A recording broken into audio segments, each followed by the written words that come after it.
Alright, welcome back to a brand new video of the Targeted Individual Program.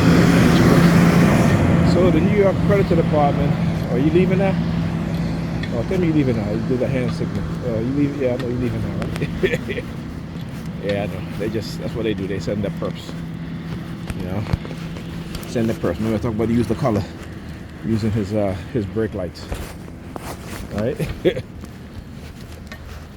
Okay, anyhow. Yeah, so the New York Predator Department began, as I was on the bus, the first bus I took.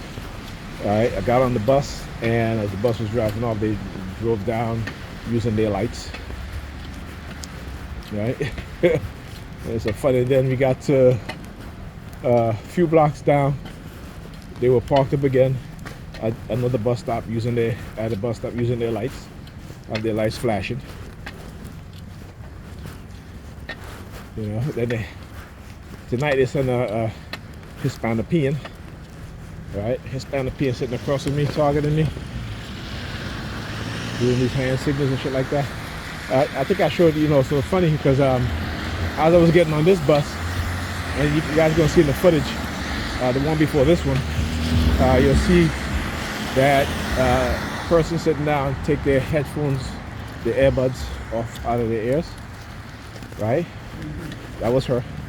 And as soon as I sat down, she took the headphones out of the case out of the headphones and put it right back in her ear, right? So remember I talked about the colors, right? So as she was putting the headphones in her case, there's a little light that indicated a light, and it was red, right? And again, as soon as I sat down, she opened the case in front of me, and then there's a green light inside of it, right? So I was like, wow, this is what they doing. This is what they doing. Like I said, always trying to, always find they use black women. I said not black women, but Negropean women, and then they use Hispanipean women. Hispanipean females. Right, the Sambos and Sambinas.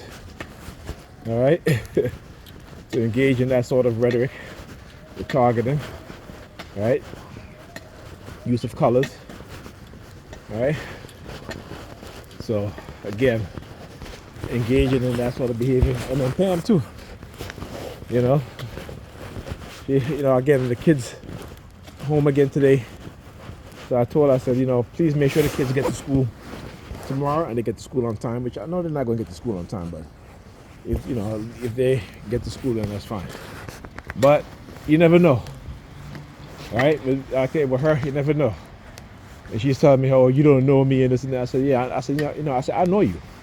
I said, I may not know your representative that you put out there for everybody to see, but I know you. Right? You hear the siren? Yeah, I do know her. And that's what they don't like.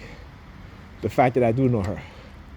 The fact that they manipulating her to engage in toxic behavior, right? This so-called fun type of behavior. And then my daughter told me today, I told her I was gonna watch the kids while she go to Jamaica with her high school friends, right? Her girlfriends. My daughter just told me tonight that she's not going to Jamaica, she's going to Mexico. I was like, hey, that's all right. Like I said, I told her, I said, you've always been the way. You've always lied to me. You've always withhold things from me. You admit things instead of telling me the truth and give me the full information. Like I said, I know you. I know you're all right. Because anybody, I said, listen, I already told her, I said, if you don't change your mindset, you want to talk about getting married. No, if a man marries you and you live and you behave the way that you behave without getting therapy, you're going to get a divorce real quick. You're going to get a divorce real quick, or he's going to end up in jail. Because you're a woman who don't want to listen, who live in your head, and you ignore the reality. And I said, you have to understand your conditioning, your programming, right? What it is that they do to you, and how that outcome could be very detrimental to you. All right? Anyhow, talk to you guys in this video.